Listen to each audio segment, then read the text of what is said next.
I know that. I want to just get to, there's a segment on here that I want to show you. So bear with me. Because this is when I'm talking about good news, this is a perfect example of how it ends up. And I'll talk about how I manage this. Look at it, I figured it out by myself. Control, and then click. One more time. Almost there. I think Hold it. Hold control and click at the same time. I'm making And you. your little cursor has to be just a little higher up. No.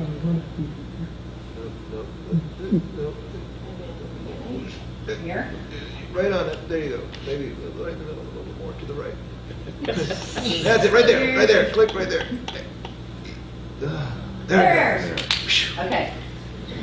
I could Just like have your squashing attention. itch. Is that it? Okay, now how do I get it full screen?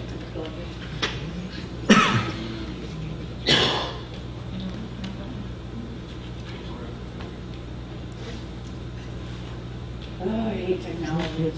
Oh, here we go. I don't know how to get it full screen. And do we have audio with us? No, we have to watch the commercial.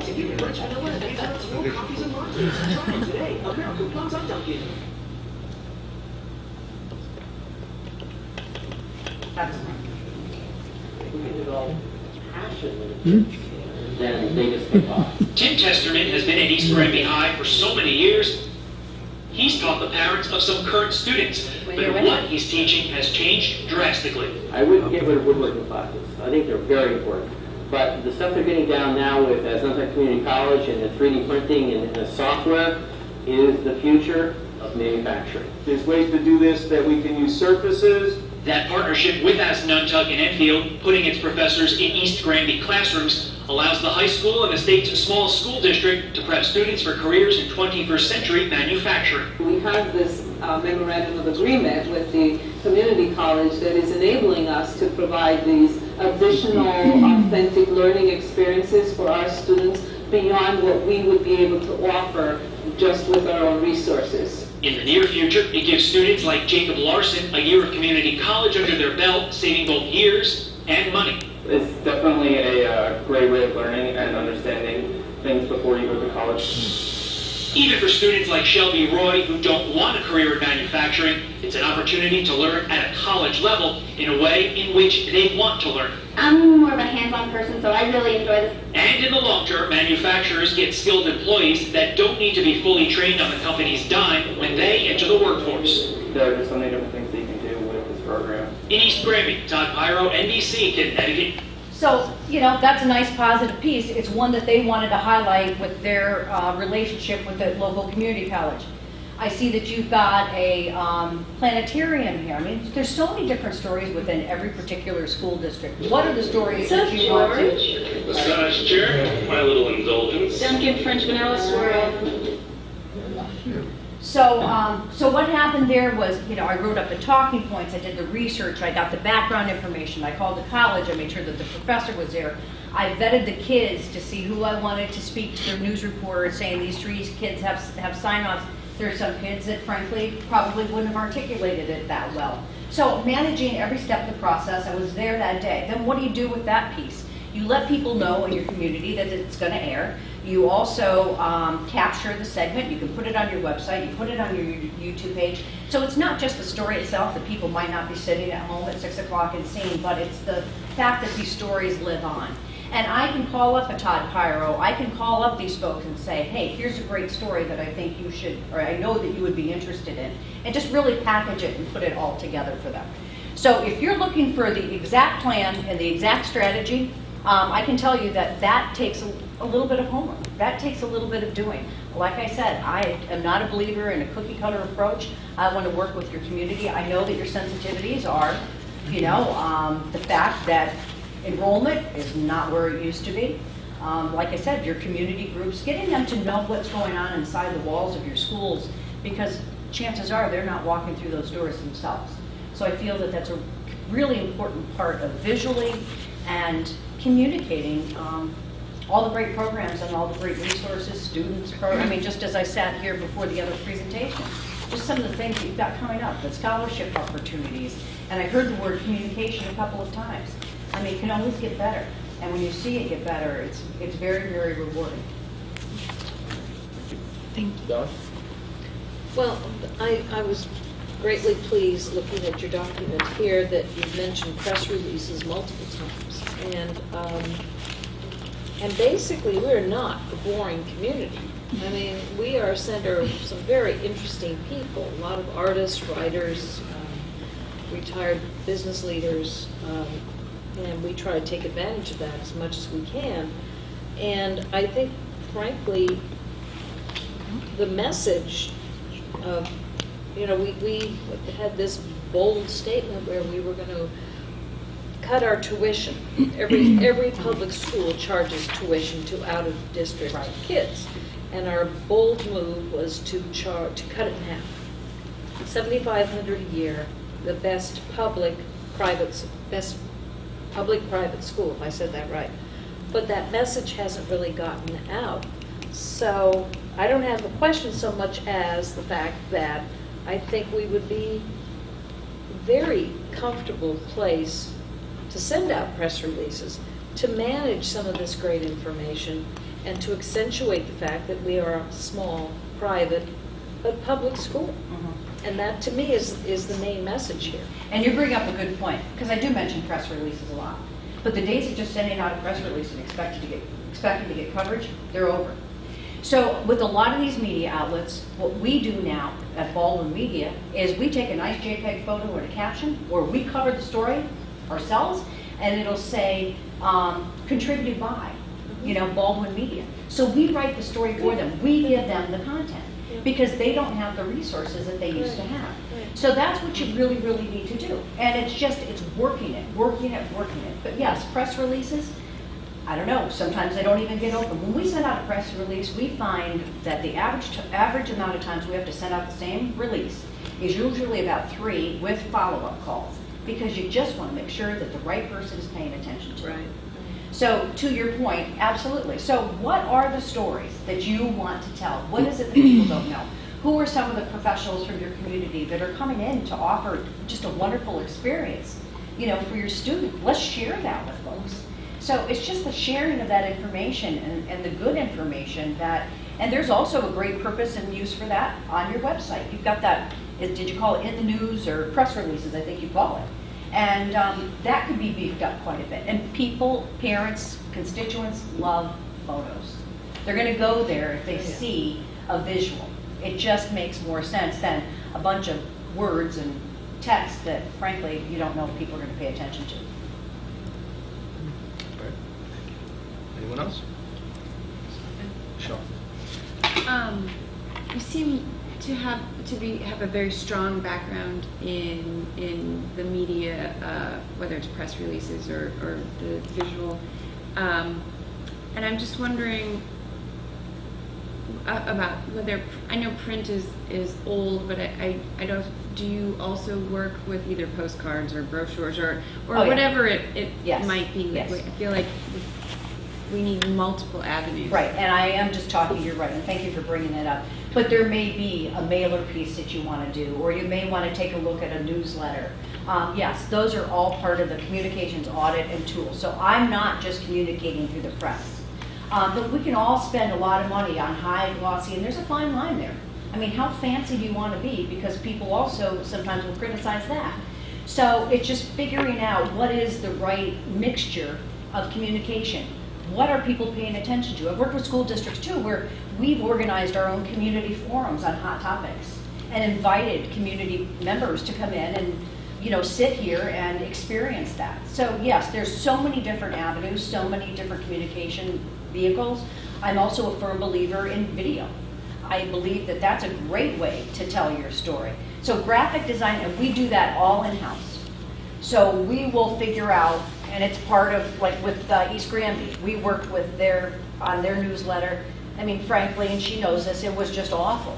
And it was just too text heavy. So we redesigned that, but very cost effectively too. Because you can throw money at things, you can spend a lot of money on all those tools, but is it what you really need to spend your money on? You know, that's what each district has to figure out and decide for themselves. So absolutely the answer to that is yes. You know, it's a little intimidating coming in here after an army of 5 people, you know, so I'm sure they had a dog and pony show like none other, but that's okay with me because I know what my track record is, I know what I can do, I'm passionate, in case you haven't noticed, about what I do, and I've got room on my plate for this right now, and I just know that if, like I said, especially if something were to come up that you don't anticipate, you've got to get on it. You can't let it sit. It's all part of your reputation. I tell people, one bad soundbite, one bad quote, one bad misstep, you know, that the public sees happening here, you got to deal with it for a long, long time. Yes.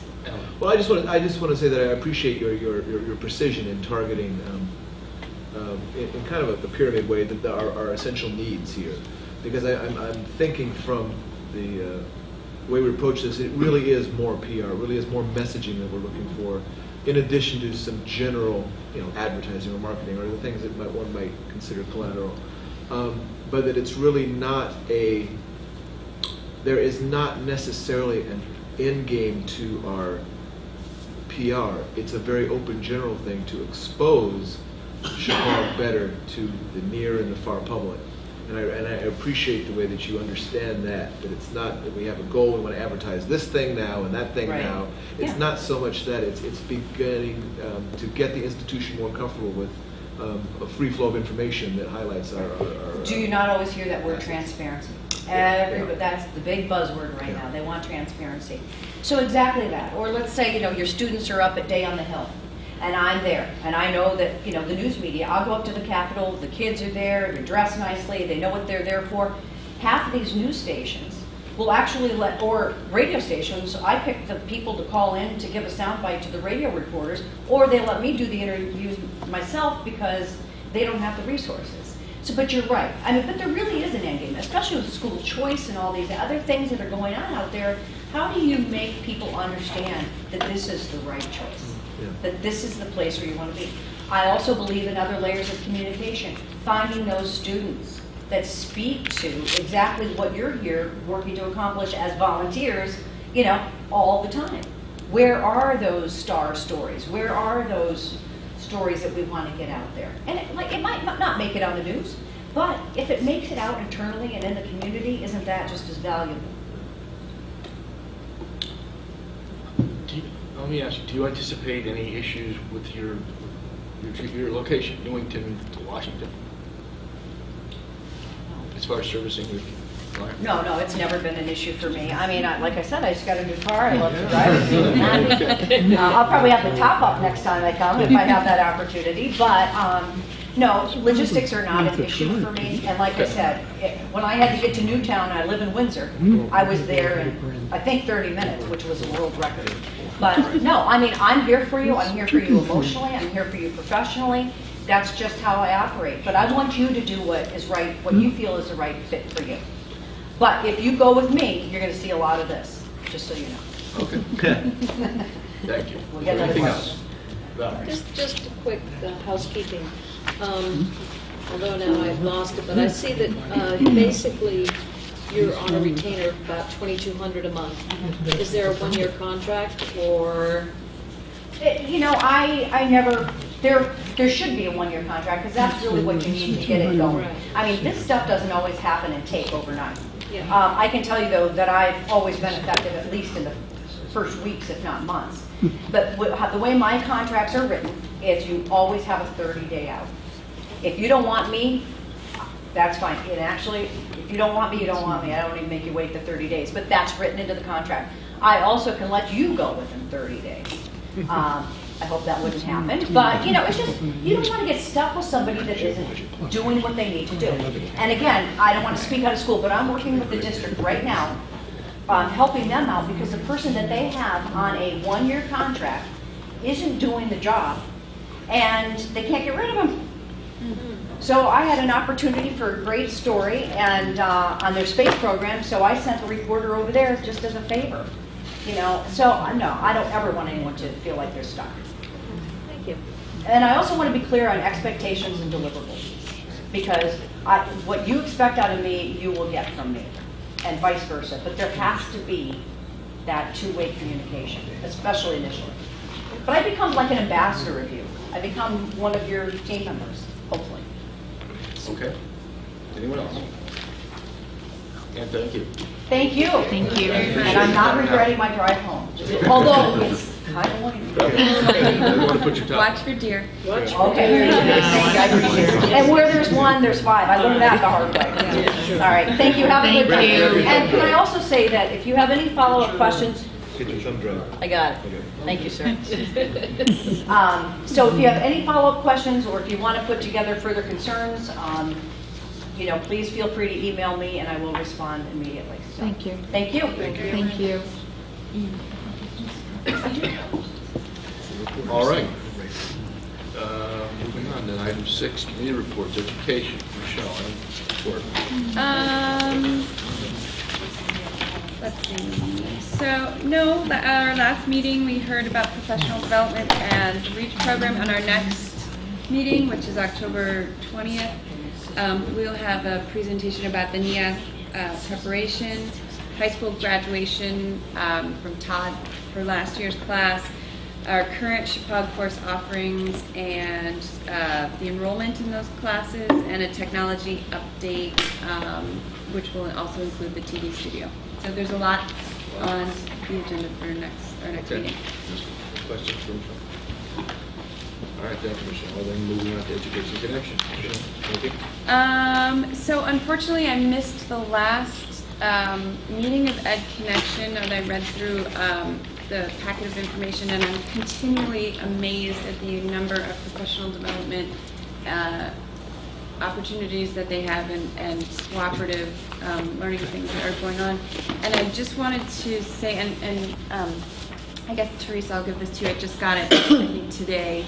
Ed Connection made me aware of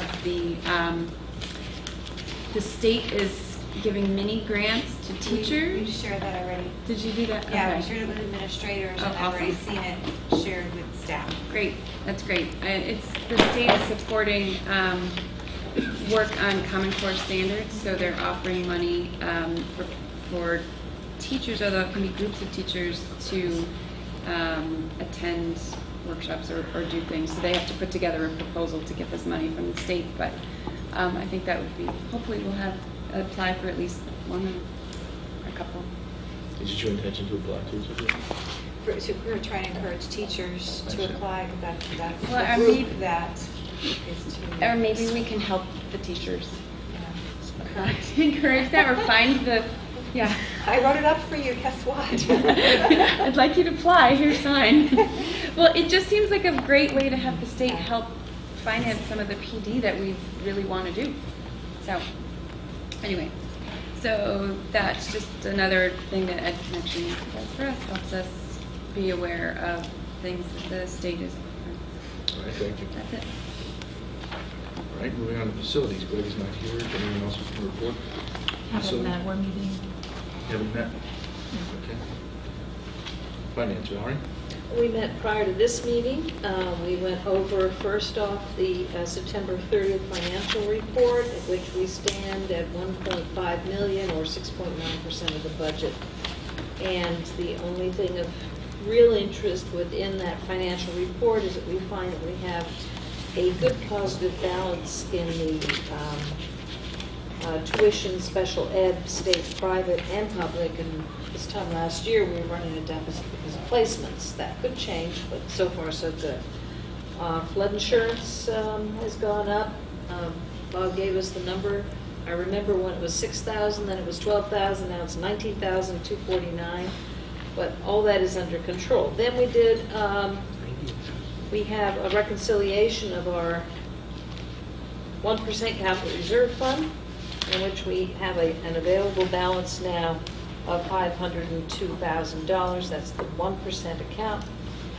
And in the elementary school, with ongoing work, we have, as well as the 1%, specifically more swimming pool issues that are in process now. But in the elementary school non-recurring, we have an unencumbered balance of $247,000. And then Bank of America, is going to leave us at the altar for our pension, our portfolio management. And Bob had RFPs for other financial institutions and compared them. And our committee is recommending for a future board meeting to approve Wells Fargo to step in and handle that portfolio and its management.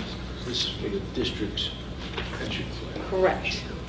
Heretofore handled by Bank of America. And so both their fee structure and we're going to also look at the actual portfolio, which I'm frankly happy to look at. Small thing, still trying to figure out the electrical generation contract and when to, within the consortium, settle that out. And we're going to change our life insurance and LTD companies likely from Sun Life to either Cigna or Anthem. Save some money. And that is, I believe, it. Thank you. Is there any questions for Val? You mentioned the capital reserve account. We just had approved changes, a new science cabinet, and there was one other. Yes, exactly. It was the moving of the kiln. The moving of the Right. kiln. Was that included in the total? The 501, no, it's not at that point. I didn't have the minutes, so when I was doing this, it wasn't necessarily that I had access to. That was minutes at that point. Okay. So it'll be picked up. It's $20,000. All right, because the money for the elementary schools you mentioned, that's unencumbered, so I take it that already includes, or it takes into account the 20,000 for the Correct. snow That guards. does. Okay, all right. Right, that was just voted. Correct. Anything else? Good luck. All right, thank you, Val. Negotiations. We will begin our negotiations with our administrators the end of this month, or early next month. Otherwise, nothing else is happening. Policy, Michelle? We met September 15th, and the policies, the work that we did is on the agenda under new business. And I just wanted to let the board know I did hear back from Gary Bershu, our lawyer, about the questions we had on the non-resident attendance policy that we passed several months ago, and we're going to review that in committee, but I think we're fine to leave our policy as stands, at least for now. So. Or, there are some things under new business for policy. Yeah. And long-range planning, Alan? Yeah, we had our first meeting tonight where we discussed some general strategies as far as our the short-term and long-term goals of the long-term planning committee. And of those, they have to do with investigating what other districts. The last long-term planning committee didn't really strike up relationships either for general information seeking to find out what other districts who are suffering with the same demographic issues that we're doing, that we're suffering with, what they're doing, and how we might work together. Also, looking in terms of how we can bolster some programs and bolster the administration's support of programs where we reach out to other academic institutions to add to our course offerings or to academic support for the programs we already have, that we can help the staff and superintendent and the director of curriculum and things like that, as far as a long-term strategy along those lines. And then also how we can find a way to align the board and the administration with safeguarding the viability of our education while we face the declining population issue in a way that obviously doesn't involve changing configuration of our facilities, because that's something we just went through with the last plan, with the last referendum attempts. So that's kind of our general floor plan for how we're going to approach our work in terms of really being a research unit in finding the best ways that we can align the board to support the administration in maintaining our viability in the future. Thank you. Any questions, Alan? Good luck, Alan, with that. Thanks. Agenda. All right. Any old business? I don't see any on the agenda. Anything? All right, moving on to new business. First reading of policy 3240, tuition fees. Michelle. All right, 3240 it was emailed to you, so if you want to, it's part of the board packet. We don't have a hard copy. You'll notice there's just one line through the sentence at the end. Notice shall be given at least 1 month, parentheses, unless otherwise specified by contract prior to the discontinuance of service for non-resident students. We struck that line because it was not mentioned in the non-resident attendance policy that we just passed a couple months ago, and we just want to make sure everything in the policy book is in alignment with each other. And in the other policy, the superintendent, with the approval, with the help of the board, has the right to terminate somebody's attendance without the 1 month notice. So that's the only change. And I mean, this is our current policy, just so there's no confusion. Is there a motion to approve this for a first reading? Motion to approve it for a first reading. Is there a second? Second. All right, first and second. Val? On the electronic information, where is that? In other words, so if you I'm go not to finding it easily. the packet where it says business 10-6-14, It's the two-word thank document you. at the top. Okay. I think there are 13 items that are all, and it looks like it's, boy, those are really small. Is it the first one? Or does it shuffle them? Look at it in the drive list. Oh, in the drive list. If you look in the Right. drive list, you Yep. see the two on top are, Word documents? Oh, yes. yeah, the 3240 is the one we're looking at now, and the one next to it is 5118. Yeah. Is this, I'm sorry, but is this This part removes of the 30-day requirement for notice because the prior policy we enacted says that the superintendent has discretion to remove somebody instantly if necessary, I guess. Well, there's due process. Yeah, I understand. But And the attorney weighed in on this and everything having to relate to our non-resident attendees? the That's non-resident next part, one. we've not, I didn't email them about tuition fees, but the non-resident Yeah. policy is fine. Okay. It is completely legal. His suggestions were merely suggestions to take or to leave. All right, there's a motion to approve then this 3240 for a first reading. Is there any other discussion? Even though it's already been approved for a first reading? No, it's for a first reading tonight. This is the first reading. This is the first reading. It has to be approved twice. Is there any other discussion? All those in favor of approving 3240 tuition fees as first reading policy of the board say aye. Aye. Any opposed? Any abstain? It passes unanimously. 8.2, first reading policy 5118, non-resident/non-tuition attendance. Michelle. Yes, okay, so this 5118 is in our book currently now, and the non-tuition portion we added to try to clarify how it's different from our non-resident attendance policy. The one that we passed a couple months ago with the, all talking about the reduced tuition and everything is, I think it's 5118.3, I could be wrong, but so this policy really talks about students attending our school district without paying tuition. And this policy has been in our policy manual since '98, untouched, which I thought was sort of interesting, because I don't believe there are very many instances of people taking advantage of any of these. But, so what the committee did was... That's not true. Number 2 was done once.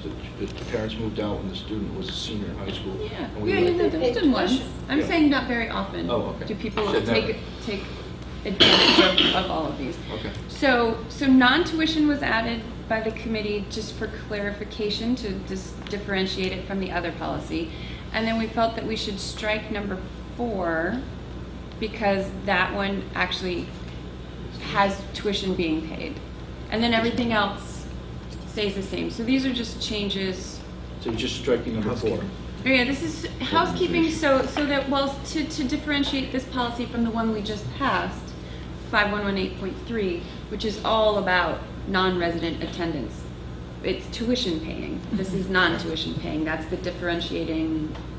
All right. Portion. Is there a motion to approve 5118 for the first reading? So moved. Second. Second. All right. Is there any discussion? Yes.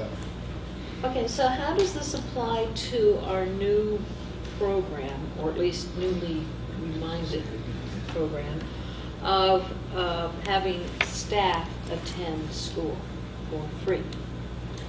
How does that get involved here? They're not free. They're not free.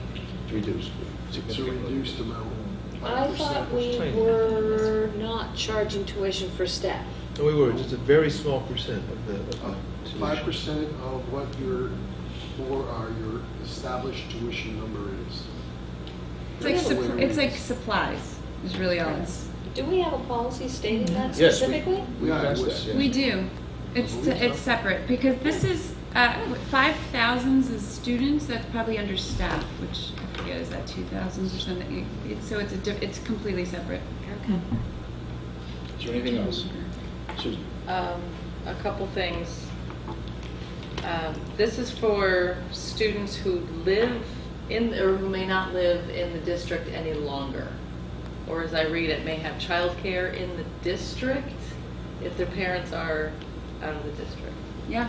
Do we need to mention anything about transportation? Because there are, if a family moves out of the district, but they can continue to come here until the end of the school year, which does happen, the school district is not responsible when we would not provide transportation. Correct. Does that belong somewhere in the policy?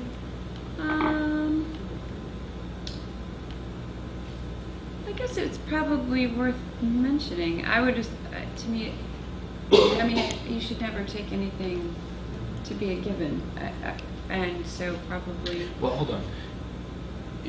You raise a valid point, but the introductory sentence here says the following shall govern admittance of non-resident students. Is the issue of transportation enter into that decision? Actually, Maybe it does. You could add, like, put it number 4. I think you bring up a good point, Susan, because if, for example, a parent moved to New Milford and their child was a senior, according to this policy, we could allow them to continue going to Chippewa. Mm-hmm. And I could also see them saying, well, they're only in New Milford, could you provide a pickup from our home in New Milford to Chippewa? And the board can say no. Right, and we actually say Right, no but- now. Correct. We have a transportation policy, so it's probably covered under The there. only time that you end up with a transportation situation such as that is, we've had situations in the past where parents, for whatever reason, moved, either job related or whatever. Somebody is in the district, the grandparent or an aunt or uncle. It's in the district, the child's living in it at home, we're not going outside the district to pick anybody up, and it's no new stops, they're picked up. It's just They continue to reside. Right, continuation in district, when we don't go outside the district looking for anyone. Okay. The question is, though, is should that be specifically stated You know in what? this policy? I think that would probably be answered under transportation, but how about I look at it before we do the second reading? Is that I can just research transportation, just to make sure that there's no implied arrangement or Responsibility. Yeah. Thank you. Val? Well, this non-tuition thing is confusing to me because you're basically giving ground to parents, relatives, babysitters. If they're caring for a child, a babysitter, a nanny that happens to live in the district, then we are giving them ground to have their child, that child that they're babysitting or nanny for, come to us without paying tuition. It's true that that's a possibility, but I think it says may approve requests. In other words, none of these are mandatory.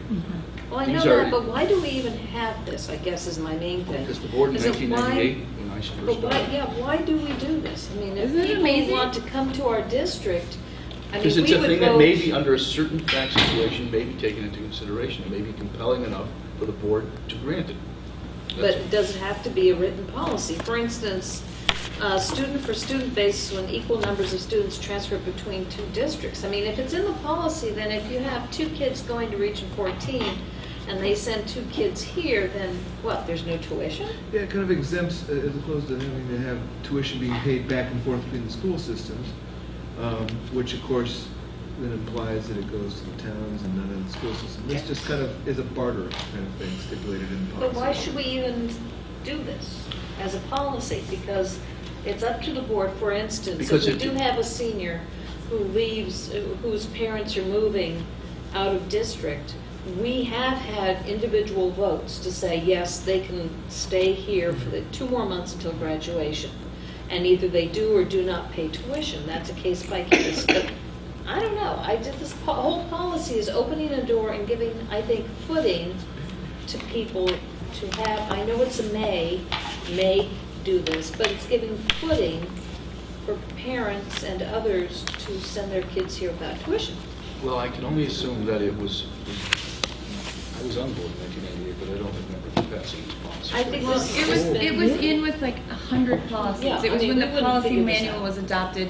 But no, it may en be that masse. the board felt that there was a need, when these situations come up, to have no policy for guidance. It was best to have some policy for guidance in the book, and because these situations do come up on And occasion. then why don't we just say, the Board of Education may approve requests on a non-tuition basis for school attendance in the district from time to time as need arises, period. For instance, it doesn't address the fact, and we know this is state law, which supersedes all this, is that homeless children must come to the school district from where they became homeless to begin with. Correct. I mean, we're not even addressing that. Well, we have a policy about that. That's a different policy. A whole separate policy. Well, I don't see the need for this policy other than just the first sentence in which we're given latitude under certain circumstances. But what I would, all right, well, first of all, there's a motion to approve, unless somebody's going to withdraw it, this for a first I'm going to reading. withdraw, I think I made that motion. Is the second withdrawn? Is the second withdrawn? Who made the second? Pete. I'll withdraw my second. All right, so there's, you can make whatever motion you wish. I know, we never move on our own policy, but You could ask for Are a we allowed motion, to? or you could just do nothing with it and just take it back to the drawing board. And call a policy meeting and ask Valerie to attend. well, I think I'd like to hear from more of the board.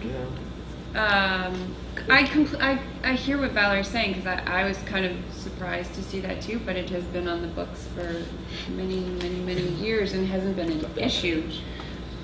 It's been a while. It's a long time. Many years. So, I mean, could some of the rest of the members, I guess, just weigh in so we have some more direction? Well, you need a motion. Kelly? Yeah, there's a case that happened about 6 months ago, I think, down in Lower Fairfield County in Westport and Bridgeport that involved a mother who had brought her son, I believe, over the border to be educated in Westport, had some kind of ties there, the kind we're talking about, but she lived in Bridgeport. And they prosecuted her. Well, it's a I mean, crime. pardon me? It's a crime. Yes. was Norwalk. And they did, they did. To knowingly do it. They did actually go all the way through the process. So I'd hate to see us in that situation. So maybe a little clarity would be great for everybody, for people who might think about doing that, and for us so that we know what's allowed and what's not allowed, so that we don't end up with a situation like that. I thought that was tragic all around. I tell you, what might help is instead of saying the following shall govern admittance, just say the following factors may be taken into consideration by the board in deciding whether to admit somebody on tuition. Very non-binding. May be taken into consideration by the board. I like that. How does It doesn't anyone, have to how be does an anyone else? exhaustive list. Susan? I have a point and then, Go ahead. I suppose 2 small points. Childcare, I'm a little uncomfortable with the whole childcare, and I hadn't really thought of it until Valerie had brought it up. But I mean, basically, if it is a parent, a relative, a homeowner, a taxpayer, and parents aren't here, and the child comes to the school, that's sort of a slam dunk. But you know, a child care provider. It would be, if you had, I don't mean to interrupt you, it would be an extreme example of a situation where there's no parents Right. and there's no relative. Right. It says sitter. Wait, It hold says on. sitter. They'd be a legal That's guardian. pretty casual. Legal guard, well, All right. whoever, you know, whoever is the home base for this student would need to be a taxpayer. Right. I mean, Childcare, but it would, you know, it would The be idea a is taxpayer. that- There's a whole relation thing in the child right. education. But the thing is the parents, the relative, and the sitter would be resident taxpayers. You're presuming. No, This says no, it's not non-resident presuming. student, though. If the student's non-resident, so let's say, I think the situation is, let's say you have parents who live in another region Or children. or something. Whatever the situation is, they have grandparents or other relatives who live here, who pay taxes here. And that they are responsible for the child, even though the child doesn't live, you know, in a maybe. And the same with the sitter. The sitter would have to be a taxpayer. It couldn't just be a sitter who like set up a business here. So in a sense, they are already paying the taxes to support the school system, but you know, would or wouldn't have other children. But And you know- I've thought of this as like situationally convenient to the child. You know, it's a very narrow circumstance that might happen indeed, Yeah. but the idea that if it's, you know, the child care and even number two, well, number one does not reflect the whole must be a taxpayer No. circumstance. No. I don't know how many Does not. renters there are who might take in a massive amount of kids, because you can take in a certain amount before you need any kind of certification from the state to be, and it would certainly, you know, wouldn't that be a selling point to be able to send kids to the local district? But I think having taxpayers somewhere reflected in this would, I think, make more sense for the rest of the taxpayers. And if I might just say, you need the word non for non-tuition in the middle paragraph. The Board of Education reserves the right to revoke any interdistrict attendance agreement as specified in the contract. Go to the end of that line. Absent a contract, non-residents who are accepted on a non-tuition basis. Yes, Correct? I'm sorry, Bob, did you want to say something? Yeah, the student themselves has to be a resident of the district. They can't go to be dumped, not dumped, that's not the nice word, but brought into the district to a child care situation and then be brought into the school system. The residency has to be established for the child. The residency is living here, not living somewhere else, but happen to be here for child care purposes. Oh. I don't know about that. Well, that's not really the way this Tax policy reads. paying has nothing to do with residency. But I'm going to make a suggestion. I would We're presume not a going to taxpayer is a resolve this resident. policy. Right. That's not what They the have Board to of be Ed is resident. for. I would suggest you take this policy back to the policy committee. Michelle, Okay. having heard it for anyone who can attend the next policy meeting, come back with a suggestion. We will revision. work on this on the next policy meeting and bring it back to the board in a month. Kelly. We'll just eliminate. The bottom line that we're really discussing here is students that don't have a legal guardian here and who might have an alternate residence. I think that a residency is usually. Trying to get rid of Never it. raised a question. That's what, yeah. It says you. Residency Court date. usually means they don't have another residence somewhere else. Court date, take them away from And you. if they're a minor and they have a residence here, it usually implies that there's a legal guardian of some kind who is tasked with their care. So if we're going beyond those definitions, that's a kind of new territory, and I think that's where it gets really Okay. confusing. Yeah. When I said before that it's not the place of the Board of Ed to decide, it is our place to decide policy, but to discuss the minutia of putting the policy together is better done in the policy committee than at a full board meeting. All right, Valerie. And I would suggest that maybe instead of editing or trying to make this work for us, maybe Michelle might consider eliminating it or making it extremely simple and very limited in what it says. All right. Thank you. Okay, 8.3, to consider and if appropriate, hire a consultant firm for community relations and communication services. I would say that I haven't heard from the superintendent about this. I don't know if she interviewed these firms or not. Do you know, Teresa? No, the presentation was going to be this evening. I She think put it on the she's- agenda to allow you to discuss it. Okay, She so I said just don't she'd know if hire anybody whoever would like went to in. hear from her opinion before voting, or it's up to the board. That's any, Valerie? Well, are we hiring this person, or is the school system?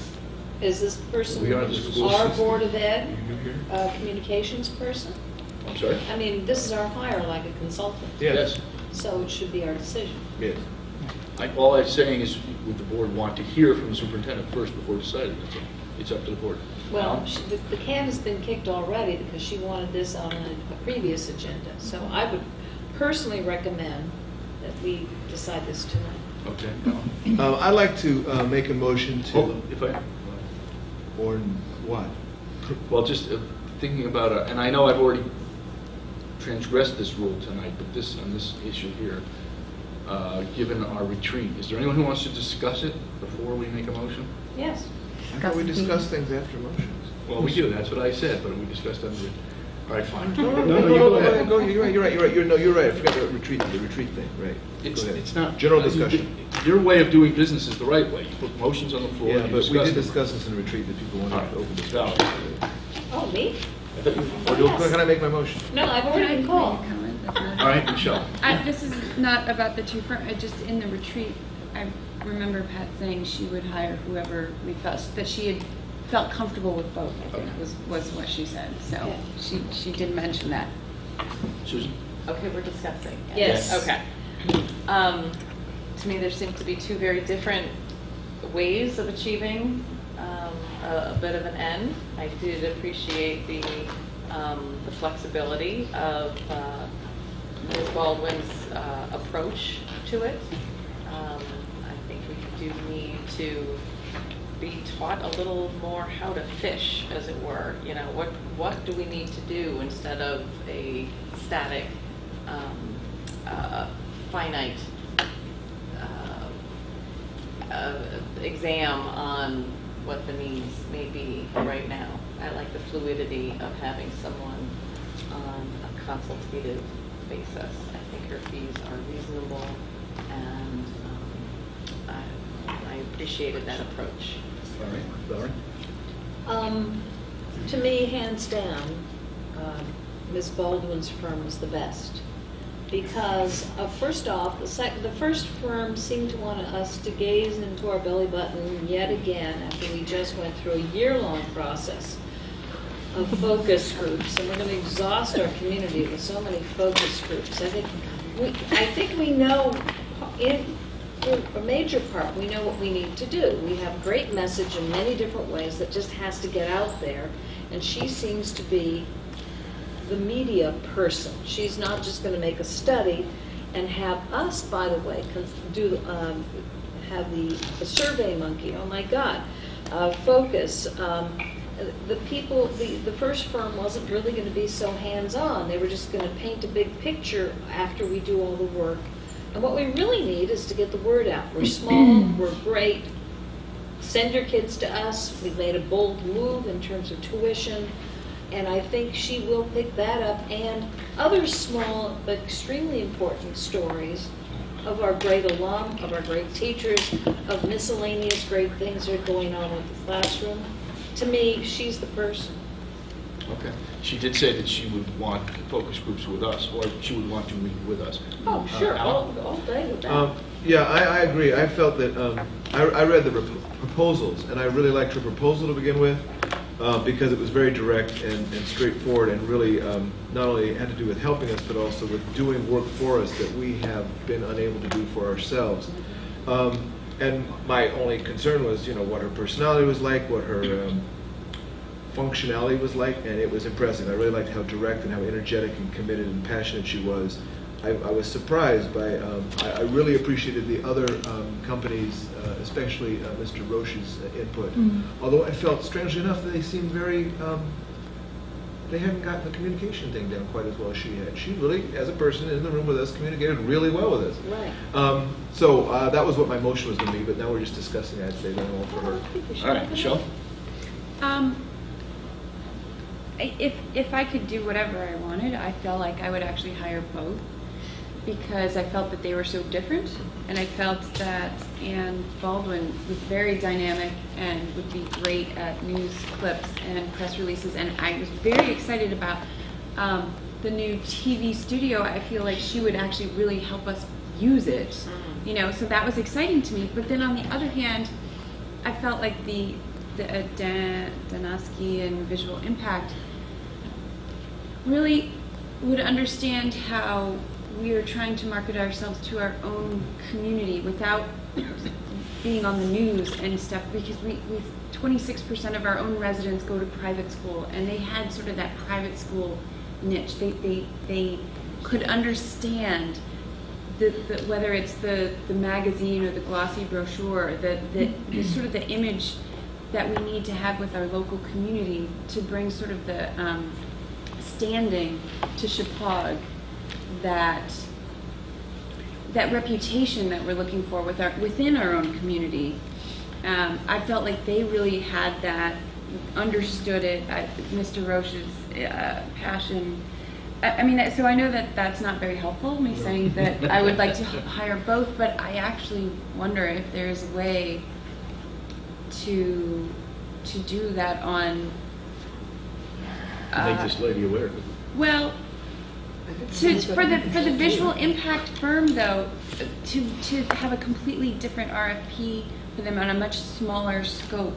I agree. Their timeline made me nervous. I don't want to go through 6 months of focus groups and talking and have nothing to show for it at the end. We are not in that kind of position. I feel like the board could sit down with the firm in a 2-hour workshop and get to the bottom of almost everything they were looking for, and then they could talk to a few parents. But most of us are parents right here in the district, so we cover a lot of ground just talking with us. Anyway, so their timeline made me nervous. I would almost like to hire them for very limited, I don't know, project. Yeah, just a very limited project. All right. I don't know. I don't know if we could do that. What did you say? Jen? Yeah, sure. I didn't really love either one, to be honest with you, and I'm kind of struggling a little bit because I hear what you're saying.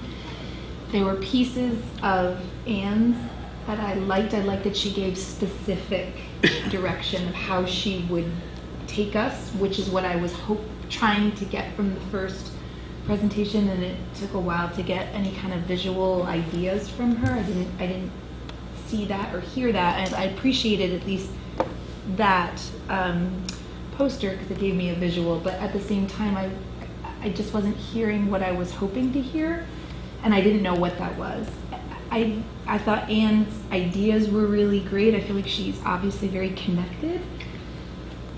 I feel her passion, and I think that that's really exciting. I felt like it was a little intense at times, which is interesting for me because I don't get usually, but I'm not really sold on that. I don't feel like she has a sense of the community, really, other than just bringing it to the television stations. So I'm kind of feeling like, in my head, I keep thinking about a polished kind of campaign to promote our school in a really clear-cut way, and I didn't hear that from her. I just heard a lot of stories, and so I'm struggling with this actually.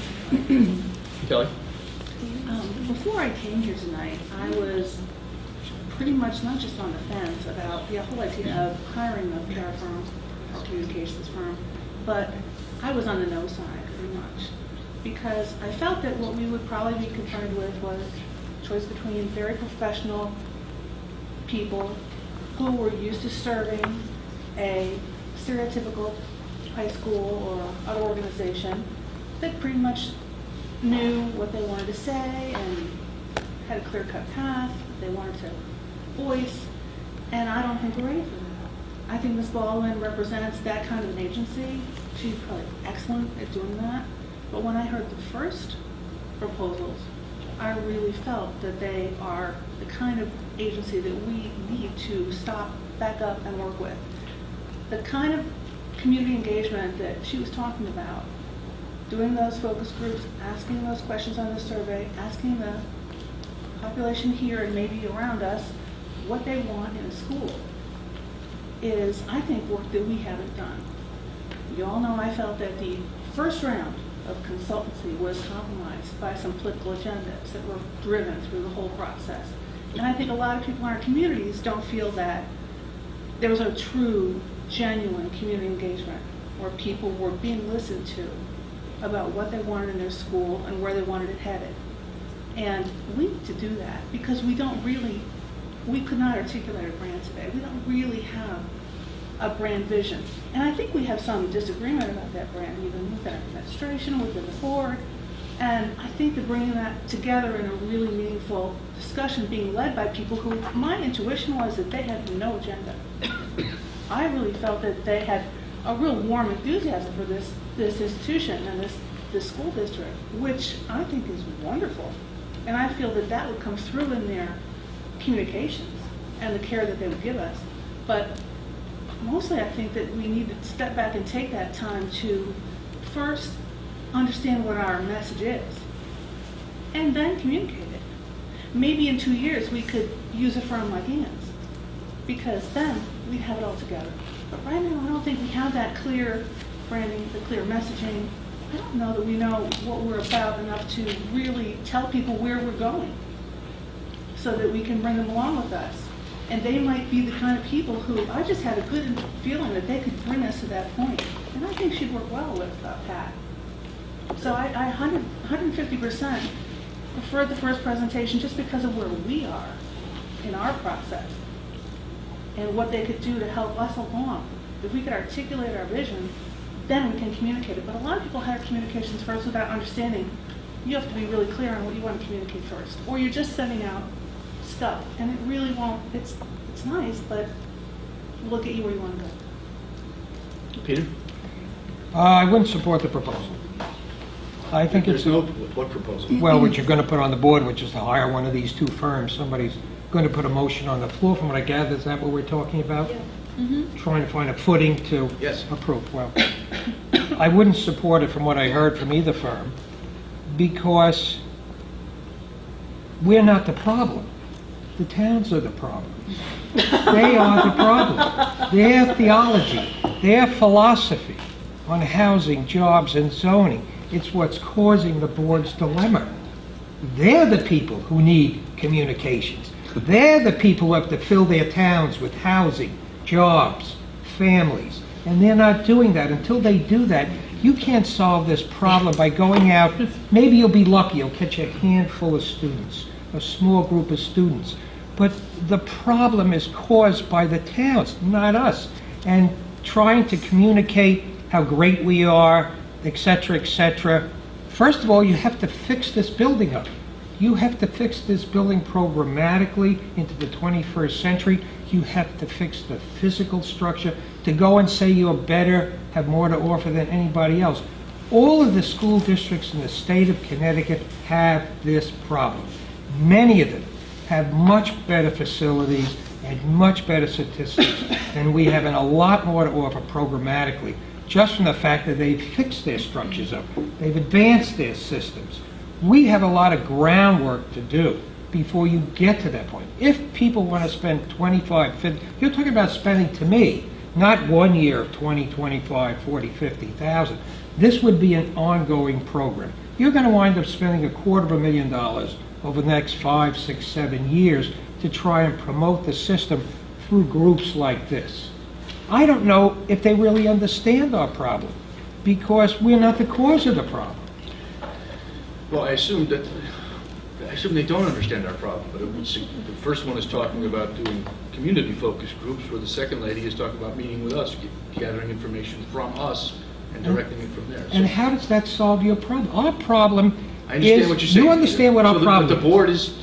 The issue for the board is, will the board do nothing, sit back, and it's the town's problems, and we're going to do something else, or try to do something about it, since we're the Board of Education? Well, I would disagree with spending any money. Okay, thank you. Peter, I firmly appreciate the clarity you have in your mind about where the problems lie. But I do think there's room for some benefit. I think Ms. Baldwin's fee, we could be working together with her through the whole school year, the rest of the school year, and it wouldn't add up to, I think, part of what the first group had proposed. And there are jump out clauses if it's not working. Clearly this is just one leg. You know, the towns are working on within themselves to address housing issues and other issues and communication issues. But let's not forget there are a significant number of students living in our district going to these private schools. Their numbers will not solve our problems, but it would be very nice to be able to communicate even within our district the good things going on here, because it is pretty impressive. Kim stands up and Sheila Gambino, other Karen Files. When these things are just reiterated, it is mind-blowing, the intensity of it all and how far we've come in a pretty short time. So I think it would be absolutely beneficial. We just differ on which approach may get the result. All right, Val? Well, first off, I've never heard of the Harvey School before. Has anyone here heard of the Harvey School other than educators? So I'm not overwhelmed with the work the first firm has done because it's a big question mark. But the here and now is we are where we are. We're losing students. We're in big competition with private schools in the area. We know that a lot of people don't know enough about us. We know that certain adjoining systems are having their own problems. And if they could just find us, and especially, once again, this bold move that we made has gotten no footing anywhere. I don't see it in the press. I don't see it anywhere that our tuition is so very low and that we welcome students. I mean, we are, or could be, the very best small school system, but we're not telling people that. We were asked, or the suggestion was we should hire a PR firm, a public relations, get the word out, sell widgets. We need to sell widgets to stay alive. That's our product, is we have space, we have a great system, we want your kids. And to kick the can down the road, to do focus groups, to wait for the big pictures to be solved, I mean, we'll all be dead and buried. And this school has an expiration date, clearly an expiration date. And if we don't capture some of these kids when they're in the lower grades, they're not going to come to the high school where the competition is going to be even tougher with the private schools. We need to get the word out. We need an organized way to get press releases out. We need a way to shine the light on good things that are going on, not just talk about it or hope the towns get their act together. That's not happening. I have a little expertise with PR. My husband sells books, not widgets, but books. And he does that pretty well. It's all about advertising. It's all about product placement and advertising. We're not doing any of that stuff now, so we're not going to fill seats. I think we should hire Ms. Baldwin, keep her on a fairly short leash, see how well she does, give her the appropriate information for our message and our branding that will come from us, and then see where we stand. But we're going to lose this great window of opportunity, and we're going to just expire. All right. Thank you. Alan? Yeah, I agree, because I found that over the last few years, ostensibly working on a communication committee, what we really need is communication in this district, and it's not so much advertising. It's really getting information and a message out. And she did talk about how she was going to work on branding and cohesiveness along the board, and how important it was that we all speak as one, and how that message is clear. So I don't think she's just going to start throwing stories out there. I think she's going to, to understand from us what our context is. But from what I've found, and I'm still finding this now, in the community is there is not the understanding of the great things that happen here. It's not clear, it's not simple. I mean, with any institution, nobody thinks you're perfect.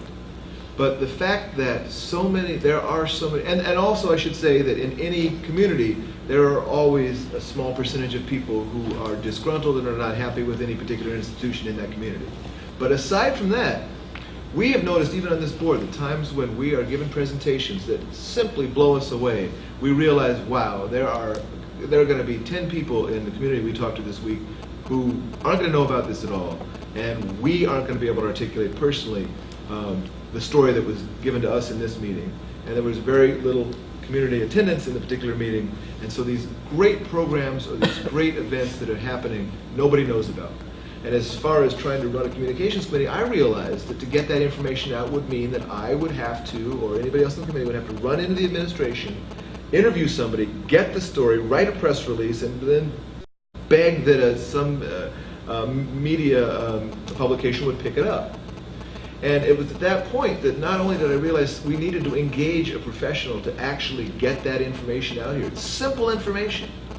Not necessarily something as complicated as branding or imaging, which I'm sure Ms. Baldwin will work on, but just the information that we are aware of here that makes us come back to this table week after week is so much that so little of that is actually out there through nobody's fault, simply that everybody's busy. And that, from day 4 on this board, I realized there was an awful lot of hearsay. Hearsay bubbles up to fill in the gaps in communication. And that depends on who the person is, whether they're a parent that loved this school system when their kid was there, but they're not here anymore, and now they're going to say, well, things have changed since Gene Horrigan was principal, and things like that I hear all the time. Or the fact that they missed block scheduling, or the fact that we don't have as many APs as they think we do, or we have more APs than they think we have. All of these details. In fact, even in tonight, the scores that we got tonight weren't all that great, but we have a plan for solving that situation. What's the simplest thing that our public's going to pick up? CMT scores, CAP scores. These are the kind of things. What is it that U.S. News and World Reports grades its schools on? APs and CAP scores. That's the simple stuff. It doesn't tell the story about our school. But that's the easy stuff to communicate. That's the stuff that somebody who's going to be nosing around to find out what Chappaqua is about these days is going to pick up and go, oh yeah, their scores used to be a lot better back in 1989 or whatever it is.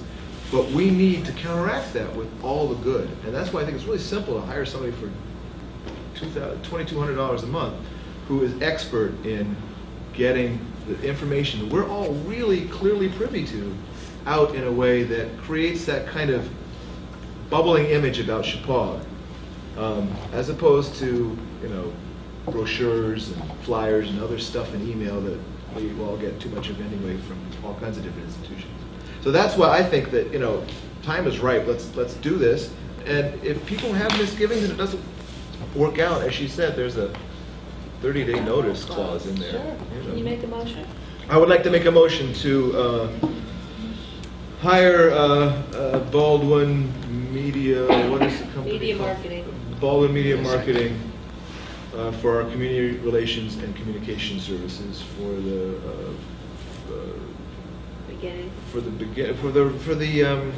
I guess whatever the contract is for this year. Until terminated. Until terminated for this year, whatever. All right, it's been moved and seconded. Michael.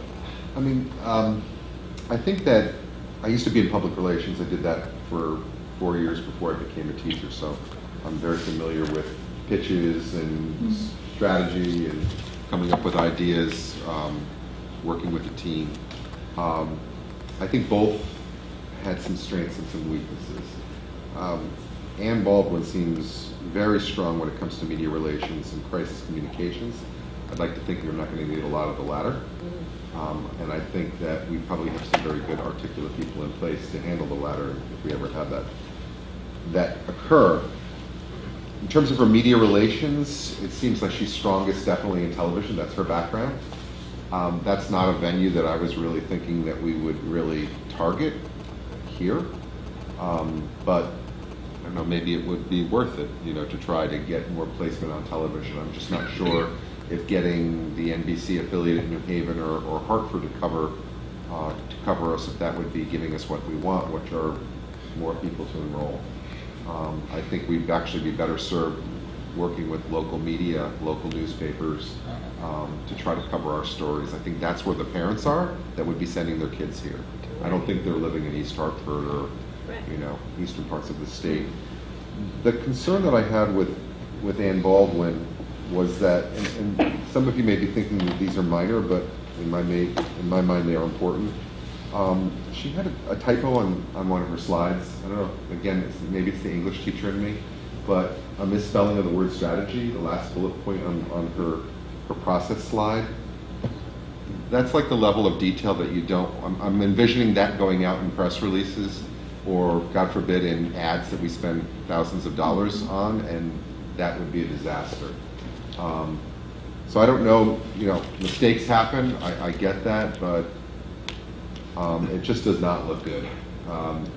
When she showed us the slide where she was giving a case study of East Granby, which I appreciated, and then she shows us a slide with a font so small that even she said, I know you can't read this, but I'm going to show it to you anyway. And I think, well, why is she showing us this information then?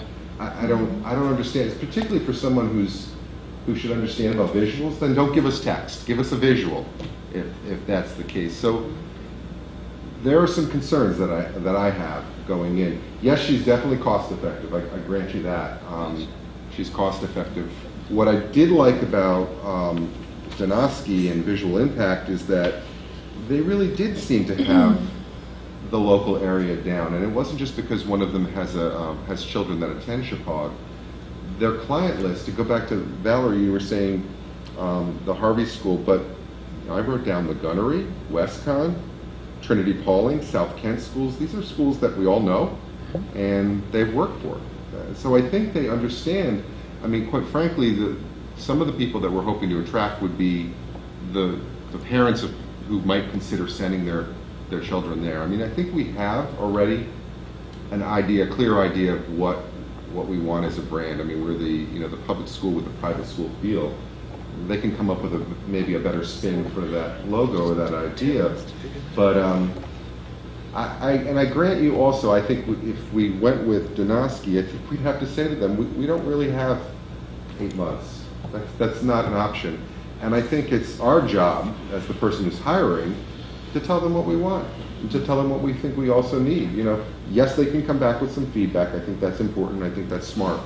I don't think they should just hit the ground running and just go in any direction. I think it's, maybe it would take a few months, but I don't think it would take that long.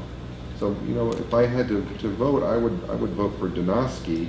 But I think the most important thing is that we're moving forward and we're hiring someone. Jen? Well, I just want to reiterate when Alan was speaking, there's no need to sell the fact that we need a marketing firm. I mean, that's a given. It's really just a matter of finding the right fit for us. And, if that is Anne, then that's Anne. I actually agree with Mike. There were a few things that I noticed. I noticed that she put that slide up and then said, oh, you don't really need to see it. And if her role is to communicate, I was a little concerned with how she communicated her presentation tonight. So for me, that made me a little cautious. That very well may not be an issue at all. She got a little nervous when Jim so rudely interrupted her. I'm kidding. No, she was hurrying. She had No, I understand, but she just kind of was like, what did I was a little concerned with her, the way she communicated her proposal tonight. So that to me makes me a little cautious. But at the same time, do I appreciate her passion and do I appreciate her enthusiasm? Absolutely. And I think that's great if everybody chooses to hire her. I just made me a little nervous. So I'm not debating whether or not we shouldn't hire somebody. Those were my concerns tonight with how she presented. Thank you. The first typo I saw was in Donosky and Associates. And if you look third paragraph from the end where it goes into references, they do a really bad job of spelling Connecticut. So, you know, it's on both sides. Yeah. On the On the first very page, end, cover where sheet? it says references, Eileen Walker, if you go up 3 paragraphs, you'll see Western Connecticut State University. And Chippewa Regional is interesting because if they're so wonderful, well, we had to ask what they did here. What they did is some graphics, and that's great. They're a printing company. They do graphics, and that's all nice and swell. All right. And I'm not finished. I'm just waiting for my audience to catch up. Taking a breath. So the thing is, we have some great people in the press right now, but we don't always get coverage. So Ms. Baldwin knows how to call the local press. We will certainly educate her as to who they are, and she could pick up the phone or fax a press release on many things that we've discussed. And that's what we need. Because right now, we're asking the superintendent to do that, or to prepare a press release. Well, that would be her job. And send it out, and indeed, hopefully, it'll be in the Spectrum, and Voices, and Litchfield County Times, and Waterbury Republican, and that's the absolute bedrock basis of our message. Because that's our constituency. So if our job is to get a PR person, that's what this newswoman does. We're not asking her to give PowerPoints to big groups. We're asking her to get the business of the board and the school district out to the newspapers and the occasional TV station. And I think we need to do it. And I'm not ready to do this Art Carney move, and some of you guys might not know what that means, but you keep pushing up your sleeves and getting ready to do something, getting ready and never doing it. Peter? I support the motion. I hate to be negative, but I'm going to give you my final comments why you're not going to succeed in what you're proposing to do. That is pretty negative. That's pretty negative. Go drive over to the Canterbury School, drive over to the Gunnery, drive over to South Kent, and take a look at their facilities. Agreed. Take a look at what they Private just money, Where in not the name of God taxpayers. are you going to compete with anything like that? Go to Rumsey Hall, look at their hockey rink. They just built a whole new dormitory. How can you even consider thinking you can compete with that until you restructure your whole system $30,000 a and year. fix it? That's And you're how you not going to compete. accomplish that That's how you by compete. hiring $30,000 a these year. two firms. You're not going to get people who are... All right, hold on, please. You're Peter's not got going to the get floor. people who are going to those systems, who see that every day, who don't have to teach to the test, they're not taught to teach to the test, are going to the finest schools. You're going to have something big to sell. These public relation firms are small timers. They're not going to fix the problem because, as I said, we're not the problem. We're the effect of the cause of the problem.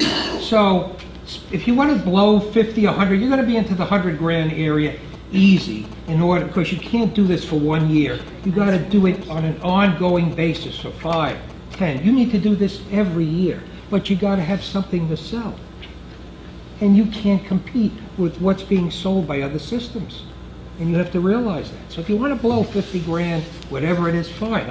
I don't mean to be negative about you doing that, but I see this as a failure.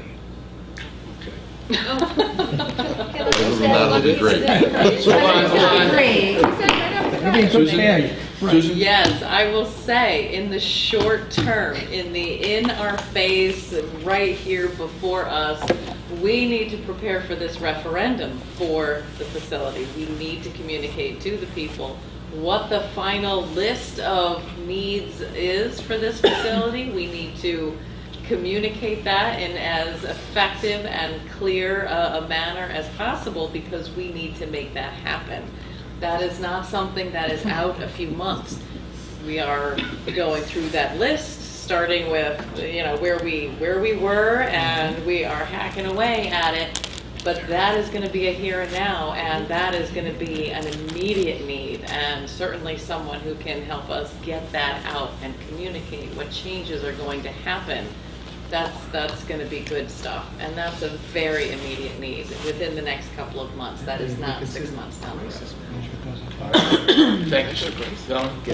Before we have our vote, I just want to remind that to pay tuition as a boarding student at the Gunnery is $53,750 a year. cheaper as a day student, $40,425. That's just this year's tuition. So no one is comparing ourselves to the gunnery with its $21 million endowment, which is probably fairly low by way of private schools. We can't do that. We're a public school. We should be proud of being a public school. And yes, indeed, our facilities need work, but we need kids to attend so that that can really be cost effective. All right. Is there anything else? Alan? I just said over here that if we're talking crisis management, we thought she was good at that. I believe our upcoming facilities referendum for this building might be considered a immediate crisis management that she might need. Well, no, because we're in kind of a critical situation, having it failed twice already. So that might be something we could, as Sue explained, use immediate, landing on your feet help with. We don't have time to spend months figuring that one out. She could be working on that one for us right away. Sure. Jen. I'm feeling like I'm really negative tonight. I don't mean to be, but because Sitting too close to Pete, that's the issue. I don't know. I can't figure this out. But the other thing that I'm kind of struggling with is that I feel like neither one came. She's sitting on Tara's seat. I know. I'm wondering if it's my seat. Really, Cummings. You should watch. They didn't do that. I don't think they did their homework. I don't feel like they walked in and said, I know this is how you're struggling. You're struggling because there's not enough enrollment. She said that. She said it once. They both said it after we were being asked, but they didn't come and say, here's what this is what they, I don't feel like they came into their homework. They didn't, no, they didn't, and they didn't present it at the first thing. Here's what we're doing, here's what your issues are, here's how we can attack it. I just wish that they'd come a little bit more prepared with what the history of our region is instead of waiting to be asked that question. That's all. Here's the thing, we had a failed referendum on these buildings. Even after the application of very expensive consultants, we spent $150,000 getting schematics for various buildings, nice presentation boards, $15,000 for a brochure that went out right before the vote. We did a lot of the usual stereotypical communications and PR. We did a good job of that. And they voted no. Public voted no. I think that we're going to have the same result unless we back up and really ask ourselves why they voted no. That's why I like the first firm. They're going to ask. They're going to ask what the people want out there. Just ask. And then we can do with that information what we want. But until we know, what the no votes were about, not just presume, but no, we're not going to be able to change that vote. So we could have another major campaign. We could spend a lot of money, send out a lot of brochures, send out mailings.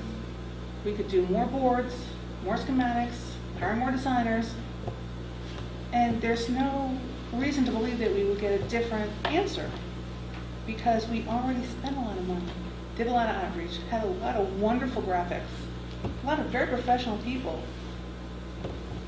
They did a nice job in the building. There's a reason that we aren't understanding and we're not discussing among ourselves as to why we're getting the no votes. So that's why I think we need more community engagement before we do that nice, pretty graphical, and in the press and the media and the TV stations outreach. Oh, I'm too tired and too old. No. All right, good stop. Yeah, well, okay. You want me to call the vote? I shall. No, I'm going to ask you. You have anything else you want to add? Okay. Yes, what I'm adding is the motion is to hire Ms. Baldwin on a basis that's not in bed forever with her, and not to hire the other firm. So it would have to be a second motion. In other words, if I'm correct, obviously, if this motion fails, we're not automatically hiring the other. Of course. No, the motion is to hire Ms. Baldwin. Correct. Her firms. Okay, and I will call that a maybe unless you move it right now. Well, Peter has his last. I would just suggest to the board that if they hire these firms, whichever firm or both, that they take Kelly's advice and have the firms get to the towns before they get to us. To get a footing.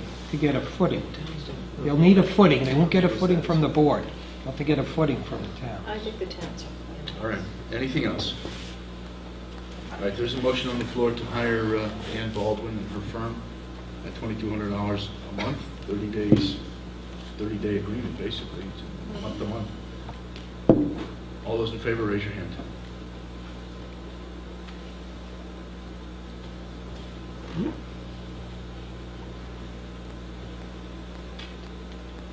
Okay. Opposed? Raise your hand. For how long? 30 At days. will. It's a, At will. her contract is, it's an at will. 30 That's what- days? Yeah. Yeah, At the minimum, yeah. the monthly contract. Okay. Abstain. Raise your hand, please. Okay, what's the count?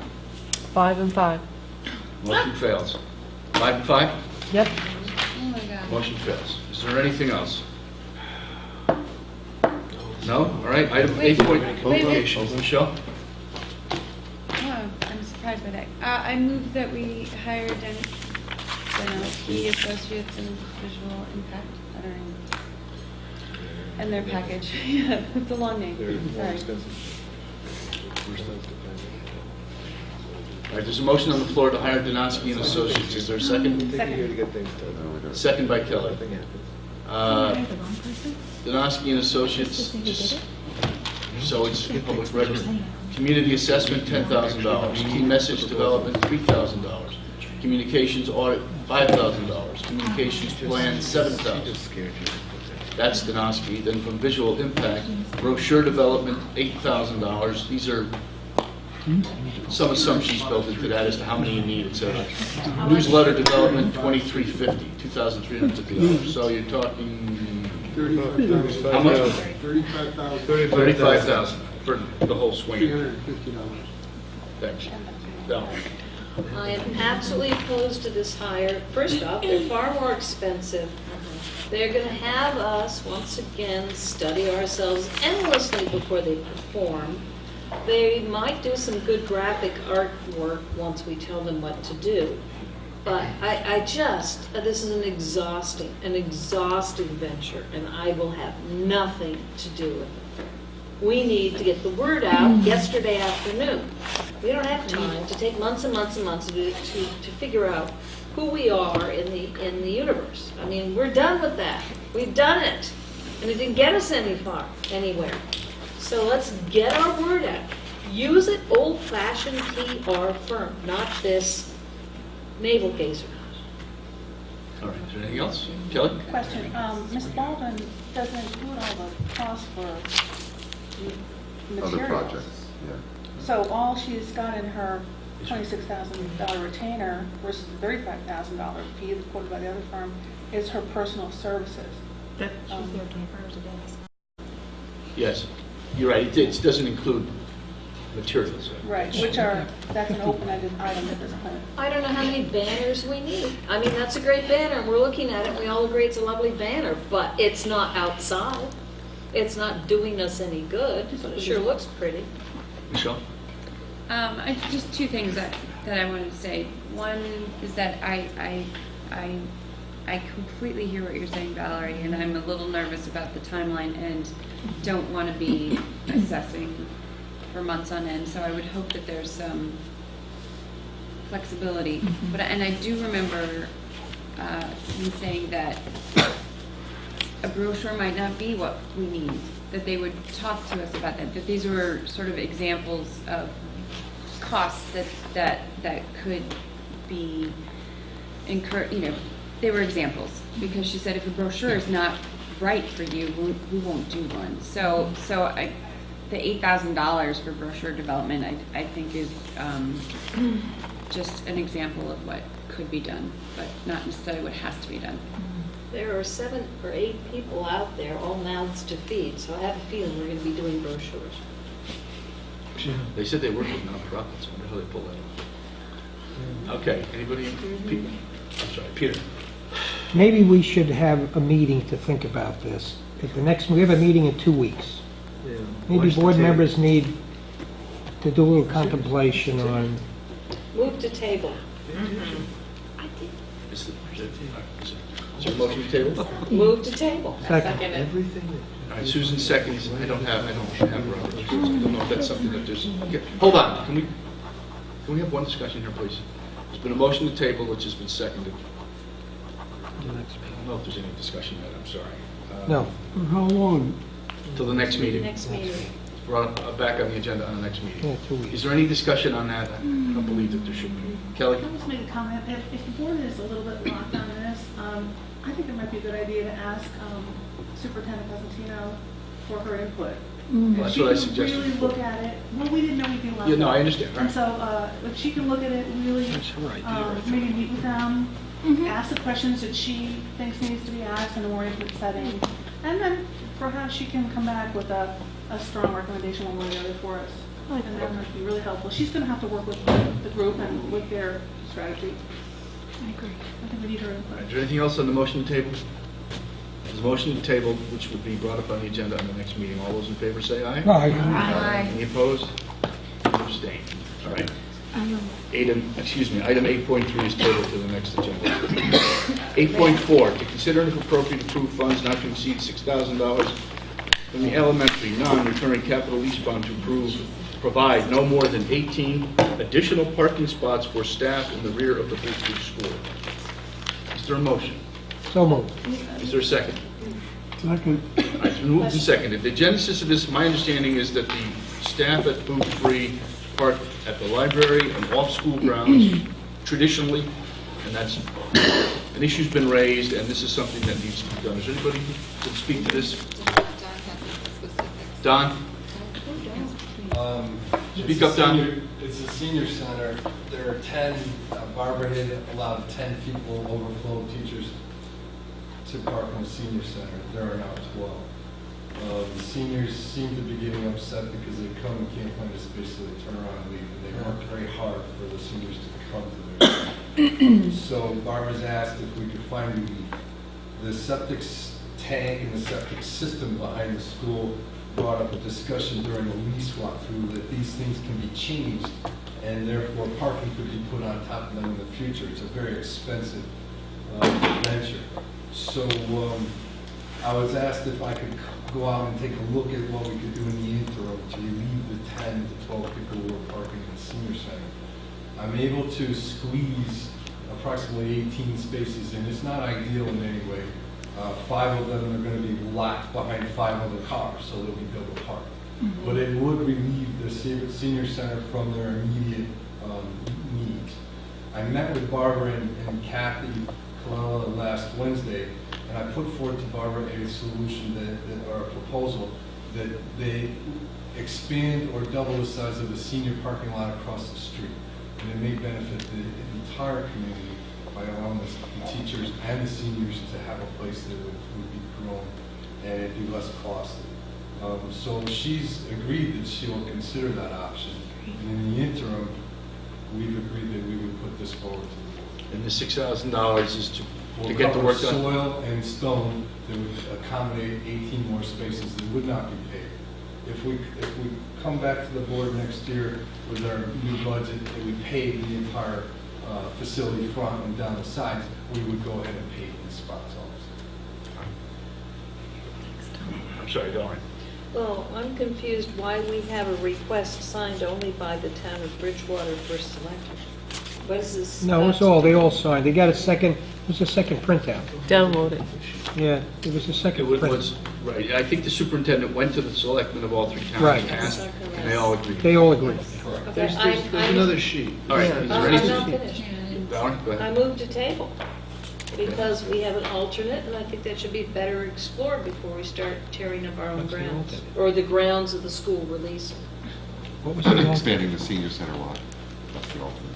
If they can't budge anywhere else, we can consider that later. All right, So well, I there's a have motion to table. Is there a second to the motion to table? I'll second that. All right, it's been moved and seconded. Is there any discussion on the motion to table? That seems to be in order. Motion on the, Hold on, please. There's a motion to table which has been seconded. This item's 8.4. Michelle. I wanted to ask Don a question about the original motion. Do I have to only talk now about tabling? Yes. I'm sorry you Well, don't. that stinks. Is there anything else on the motion to table? Just a question, will we know, Don, from Barbara Henry by our next meeting about expanding, the possibility of expanding the senior center lot? No, sir. That's about. When will we know? All right, anything else on the motion table? We talk about Y table? Sure. Okay. 18 spots double parked. Double parked can't possibly be, is that legal? Is it a good idea? 5 double parked? Anyway, double parked is not a good idea. They're double parked now. When I asked teachers who float over to Booth, I asked if, how's the parking? You have trouble parking? And they say they don't because everyone has assigned parking spots.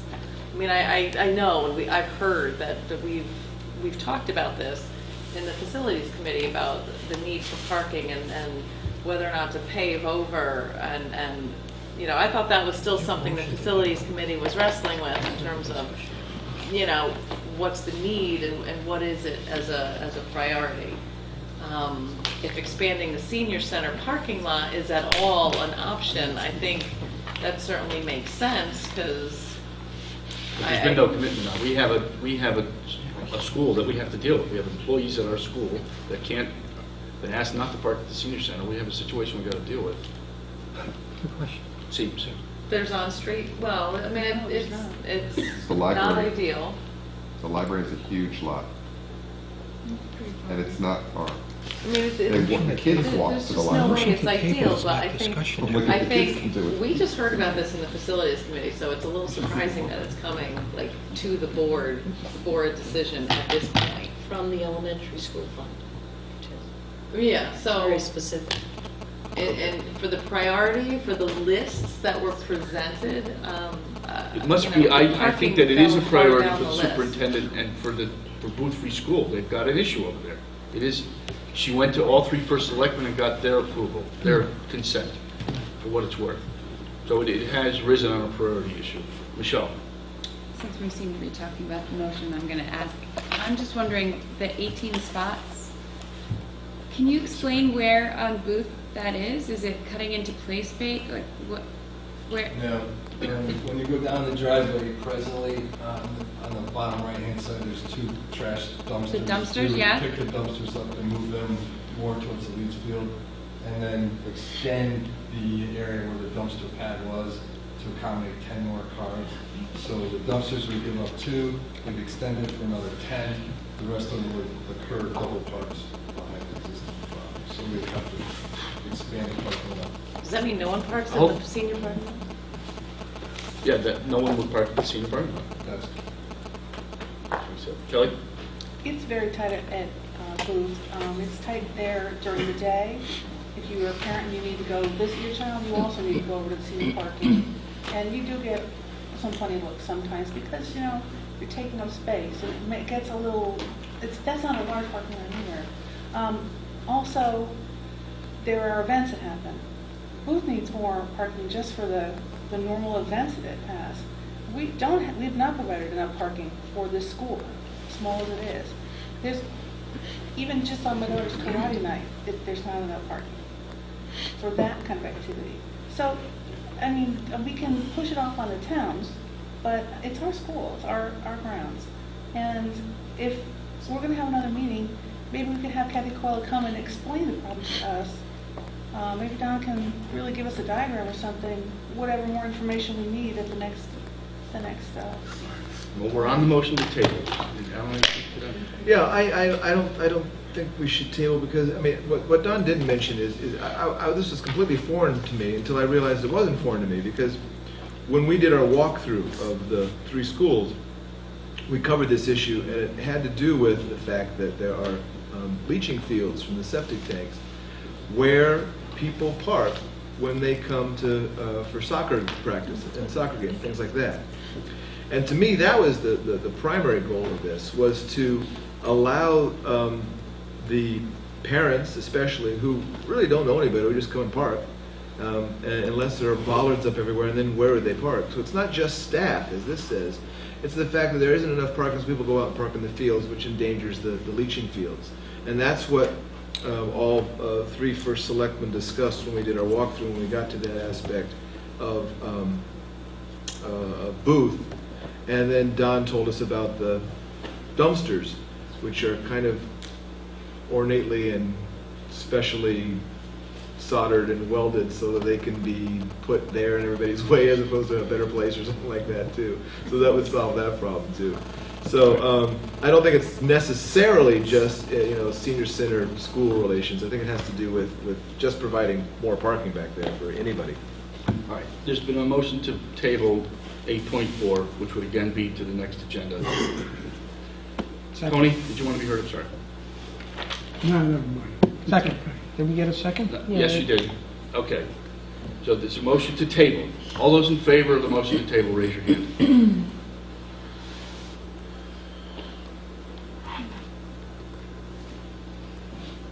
Okay. All those opposed to the motion to table, raise your hand.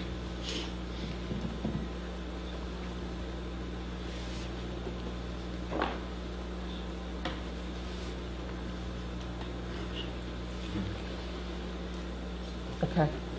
Any abstain? Nope. Count. 4 no, 4 yes and 6 no. All right, so the motion to table fails. So we have the original motion, which is to approve, is that right? Do we have a motion to approve the 6,000? Yes. Which is seconded? Yes. All right, is there any further discussion on the motion? All those in favor of the motion, raise your hand.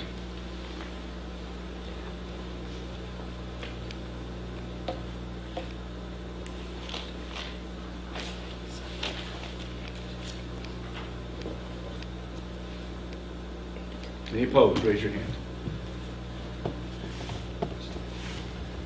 Any abstain, raise your hand. All right, the motion passes. There's no executive session. Is there a motion to adjourn? So moved. All those in favor say aye.